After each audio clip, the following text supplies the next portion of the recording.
Champions trophy এবার প্রথম ম্যাচেই পাকিস্তান নিউজিল্যান্ডের সাথে খুব বাজেভাবে হেরে যায়।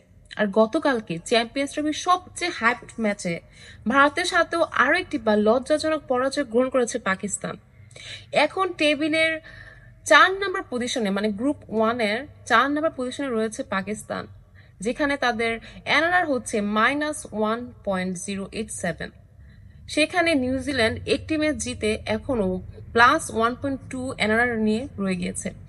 এখন পাকিস্তানি ক্রিকেট ফ্যান যারা রয়েছে তাদের মনে প্রশ্ন আসতে পারে, এমন লজ্জাজনক হার এবং নেগেটিভ এনআরআর নিয়ে পাকিস্তানকে এখনো কোয়ালিফাই করতে পারে?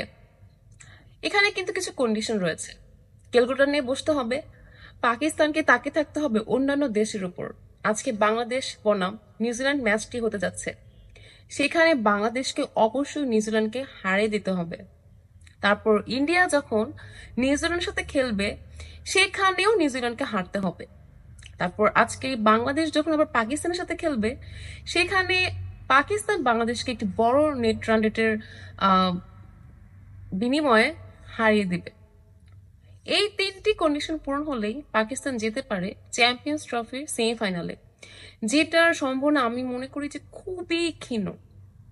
আপনাদের কি মতামত? পাকিস্তান কি সেমিফাইনাল খেলতে পারবে? আপনাদের মতামত হ্যাঁ বা না হলে কমেন্টে জানিয়ে দিন।